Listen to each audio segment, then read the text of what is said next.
Hey drivers, YouTube's DOT physical expert, Dr. Nuesse, back again with another video. And in this one, I'm going to give you my top 5 reasons why you might get referred out during your DOT physical. And before I get started, as always, if you're interested in information on pre-employment medicals, drug testing, please stay subscribed to this channel and definitely hit that thumbs up button if you like this video. It helps the YouTube algorithm so more people can see videos like this and become informed. All right, so I'm going to give you my top 5 reasons, but first, what do I mean by getting referred out? So sometimes you will go in to get your medicals done, your pre-employment medicals done, your DOT physical done, and the doctor performing the physical will not be able to certify you at that time. They will have to send you out either to get more information or possibly to get evaluated by another doctor, and that's called being referred out. So I'm going to give you the top 5 reasons that this might happen so that hopefully you can take precautions before you go in to get your medicals performed. All right, on to reason number 1. Okay, reason number 1, and these are in no particular order, is if we find sugar in your urine. So during a DOT physical, you're going to have a urinalysis done. I've done a complete video on the DOT physical urinalysis. I'll leave a link to that video up here. But during the DOT physical, urinalysis is required. Now, this is not a drug screen. We're going to be looking for medical issues, blood in your urine, and in this particular case, sugar in your urine. So if there's sugar in your urine, if there's glucose in your urine, potentially you could have an issue with diabetes, and we may be then referring you out to another physician in order to have further testing done before we are able to certify you. All right, number 2. All right, number 2 is a biggie.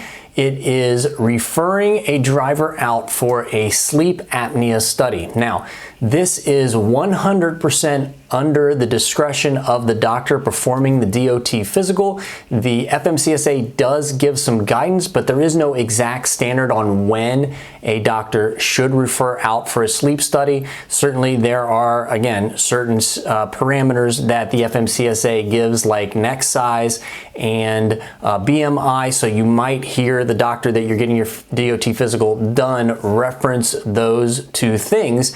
I typically will not trigger a sleep study just if somebody is over the neck size or just if somebody's over the BMI.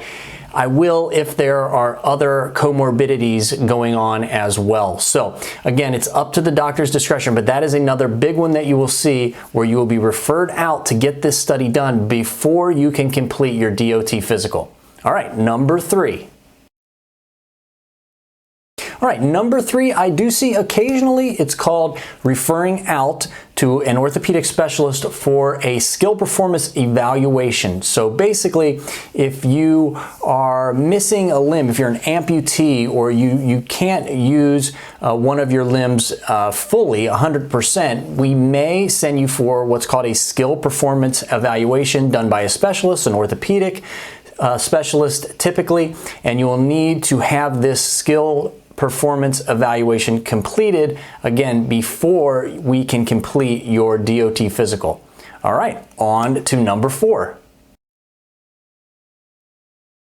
Okay, number 4 is any issues you have with vision. So if you cannot pass the vision evaluation, then we're going to send you out to be checked by an optometrist or ophthalmologist so that you can get corrective lenses, hopefully, and then come back in and then pass the vision portion of the DOT physical. And also, if you only have good vision in one eye, we may send you out to an optometrist or ophthalmologist, because people with good vision only in one eye now can be certified by the FMCSA, can complete a DOT physical. Again, I've done a complete video on this. This is the alternative vision standard. I'll leave, again, a link to that video right here. Check that video out. But anything to do with vision, so if you can't pass the vision evaluation during the DOT physical, we may be sending you out then to see a specialist before you can complete the DOT physical. Number 5. All right, and finally and very simply is the hearing evaluation if you cannot pass the hearing evaluation. Now, the hearing evaluation has potentially a couple different parts. Typically what we will do basically, and what I do in my office, again, it's very, very basic. You will sit facing away from me and I will stand near one of your ears and I will whisper. Typically I'll whisper numbers 2, 3, 4, something like that. And you will then have to repeat them back to me, and then I will go to the other side to check your other ear and go 6, 2, 9, and you'll have to repeat these numbers back to me. Now, that's the basic screen. Most people pass that screen, no problem, either with or without hearing aids, but sometimes people just cannot pass this evaluation. Then we have to, again, refer you to a hearing specialist where they will actually evaluate what your hearing loss is, and then again, you have to fall within certain parameters then to be certified for your DOT physical to get your medical card. Okay, so I hope that was very simple, straightforward, to the point, and helpful. Stay subscribed here, and until next time, everybody, stay safe.